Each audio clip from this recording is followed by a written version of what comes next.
दोस्तों, क्या आप जानते हैं कि सोमनाथ मंदिर जब बना था तो उसके साथ ही एक ऐसी चीज बनाई गई थी, एक ऐसा स्ट्रक्चर बनाया गया था जो बिना किसी ड्रोन के, हेलीकॉप्टर के या फिर प्लेन के बनाना बिल्कुल नामुमकिन था। लेकिन सोमनाथ मंदिर तो हजारों सालों से ही पृथ्वी पर मौजूद है। ऋग्वेद में भी इस मंदिर का उल्लेख है। तो फिर इस मंदिर में ऐसा क्या बना है जो हेलीकॉप्टर, प्लेन और ड्रोन के बिना नहीं बनाया जा सकता था? ये जानने के लिए इस वीडियो को आखिर तक देखते रहिए। तो चलिए वीडियो को स्टार्ट करते हैं।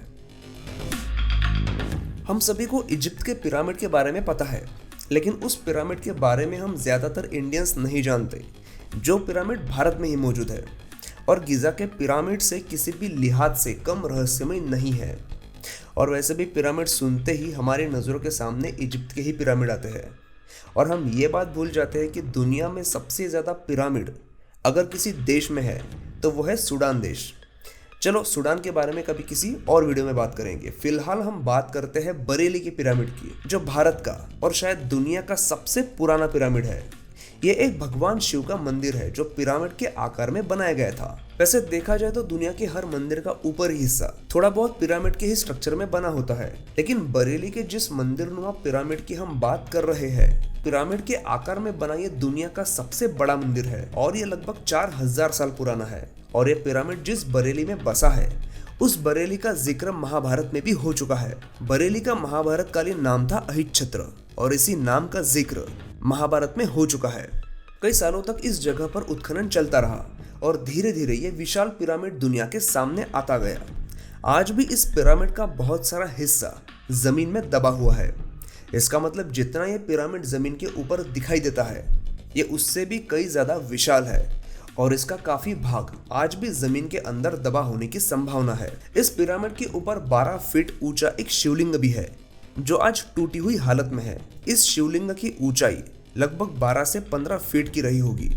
दिखने में शिवलिंग थोड़ा अलग दिखाई देता है, लेकिन इस तरह के शिवलिंग सिर्फ भारत में ही नहीं बल्कि पूरी दुनिया में कई एक्सकेवेशन में मिल चुके हैं। लेकिन इतना विशाल और पुराना होने के बावजूद इस पिरामिड की चर्चा इंटरनेशनल लेवल पर तो दूर, भारत में भी ज्यादा नहीं होती और आज भी ज्यादातर लोग इस पिरामिड के बारे में ज्यादा नहीं जानते। ये तो हम सभी जानते हैं कि स्वस्तिक का इस्तेमाल सैकड़ों सालों से ही हिंदू संस्कृति में किया जा रहा है और हमें ये भी पता है कि इसी स्वस्तिक की ओर आज दुनिया के कुछ हिस्सों में बड़े ही गुस्से से और तिरस्कार की नज़रों से देखा जाता है, जिसका श्रेय सिर्फ और सिर्फ इस आदमी को जाता है। हिटलर की वजह से स्वस्तिक इस कदर बदनाम हुआ था कि 1940 में अमेरिका के कुछ नेटिव अमेरिकन ट्राइब्स ने स्वस्तिक चिन्ह का इस्तेमाल ना करने की कसम खाई थी। लेकिन क्या आपको पता है कि स्वस्तिक का इतिहास 12,000 साल से भी ज्यादा पुराना है? चौंकिए मत, मैं आपको इस बात का आर्कियोलॉजिकल प्रूफ भी दूंगा। हिटलर द्वारा इस पवित्र चिन्ह का इस्तेमाल किए जाने से कई हजारों साल पहले स्वस्तिक का इस्तेमाल दुनिया के हर कोने में होता था। वेस्टर्न कंट्रीज भी दूसरे विश्व युद्ध के पहले तक इस चिन्ह को काफी पवित्र और शुभ मानते थे। जैसे कि 1925 में कोका कोला द्वारा बनाया गया ये बोतल ओपनर देख लीजिए, जो स्वस्तिक के आकार में बनाया गया था। और अमेरिका में बॉय स्काउट की निशानी में भी स्वस्तिक को बड़ी ही इज्जत के साथ शामिल किया गया था। यूक्रेन के नेशनल म्यूजियम में पक्षी के आकार की एक मूर्ति है जिस पर स्वस्तिक उकेरा है। ये मूर्ति एक मेमथ के दांत से बनाई गई थी और ये रशिया के बॉर्डर पर मौजूद एक एंशियंट साइट से मिली थी जो 12,000 साल से भी ज्यादा पुरानी है। हड़प्पाकालीन शहर मोहनजोदड़ो में की गई खुदाई में भी स्वस्तिक के चिन्ह को खोजा गया था, जो अपने आप में एक कमाल की बात है क्योंकि सिंधु घाटी सभ्यता सबसे पुरानी सभ्यताओं में से एक है। तो वही भारत से लगभग 4000 किलोमीटर दूर मौजूद अर्मेनिया में हुए एक एक्सकेवेशन में एक पॉट मिला था जिस पर भी स्वस्तिक चिन्ह मौजूद था, जो ये दिखाता है कि हिंदू धर्म में पूजा जाने वाला ये चिन्ह हजारों सालों से पूरी दुनिया में भी पवित्र था और कोई एक आदमी इस सिंबल की पवित्रता के साथ खिलवाड़ नहीं कर सकता। इस बात पर वीडियो को एक लाइक जरूर कर दीजिए। बढ़ते हैं अगले फैक्ट की ओर।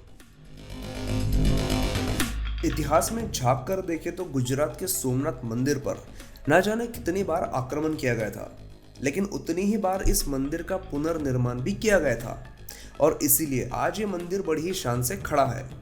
वैसे ये मंदिर तो आदिकाल से ही पृथ्वी पर मौजूद है। ऋग्वेद में भी इस मंदिर का उल्लेख हुआ है, लेकिन समय समय पर होने वाले आक्रमणों के कारण कई बार इसे नुकसान झेलना पड़ा और इसके निर्माण में बदलाव होते रहे, लेकिन इस मंदिर का मूल रूप और यहाँ की दीवार पर बना एक स्तंभ जिसे बाण स्तंभ कहा जाता है 6वीं शताब्दी से ही यहाँ मौजूद है। इस स्तंभ का और इस पर लिखी हुई जानकारी का उल्लेख 6वीं शताब्दी में मिलता है, जिससे समझ में आता है कि ये कितना पुराना है। अब आप सोच रहे होंगे कि इस स्तंभ के और इस पर लिखी हुई जानकारी के पुराने होने की बात पर मैं जोर क्यों दे रहा हूँ। तो इसके पीछे की वजह है इस स्तंभ पर लिखी हुई वो बात जिसे पढ़ने के बाद कई सवाल खड़े होते हैं। इस पर लिखा है आसमुद्रांत दक्षिण ध्रुव पर्यंत अबाधित ज्योतिर्मार्ग, जिसका मतलब ये होता है कि समुद्र के इस स्थान से दक्षिण ध्रुव तक बीच में कोई भी बाधा या जमीनी भाग नहीं है। तो क्या यह सच है? क्या सच में इस मंदिर से लेकर दक्षिण ध्रुव तक समुद्र में कोई भी जमीनी हिस्सा नहीं है? अगर हम इस एरिया का मैप देखें तो हमें वही दिखाई देता है जो इस स्तंभ पर सैकड़ों साल पहले लिखा गया था। इस मंदिर से लेकर दक्षिण ध्रुव तक सिर्फ गहरा समंदर ही मौजूद है, कोई भी जमीनी हिस्सा नहीं है। तो अब सवाल ये पैदा होता है कि जिस समय ये स्तंभ बनाया गया था, मतलब 6वीं शताब्दी में, उस समय के भारतीय लोगों को दक्षिण ध्रुव के बारे में जानकारी कैसे थी और उन्हें यह भी कैसे पता था कि धरती गोल है, क्योंकि उस समय ना तो प्लेन था और ना ही कोई ड्रोन। बिना किसी ड्रोन और सैटेलाइट के इस्तेमाल के उन लोगों ने ये कैसे पता लगा लिया कि यहाँ से लेकर दक्षिण ध्रुव तक सिर्फ समंदर ही मौजूद है? सवाल कई सारे हैं, लेकिन जवाब किसी के पास भी नहीं है। अगर आपके पास इस सवाल का जवाब होगा तो कमेंट सेक्शन में आपका स्वागत है। कमेंट करके अपने विचार आप जरूर रखें। साथ ही आज का एपिसोड अगर आपको पसंद आया हो तो इसे लाइक जरूर करें और मेरे दूसरे चैनल को भी ऐसा ही प्यार देने के लिए नीचे डिस्क्रिप्शन में दी हुई लिंक पर क्लिक करें, क्योंकि उस चैनल पर 20 नवंबर को मेरा एक सॉन्ग रिलीज हो रहा है। आशा है कि आप उसे भी भरपूर प्यार देंगे। हो सकता है कि ये वीडियो आप बाद में देख रहे हो, तो नीचे डिस्क्रिप्शन में दी हुई लिंक पर क्लिक करके आप मेरे उस सॉन्ग को देख सकते हैं। तो चलिए दोस्तों, मिलते हैं अगले एपिसोड में ऐसे ही इंटरेस्टिंग फैक्ट्स के साथ।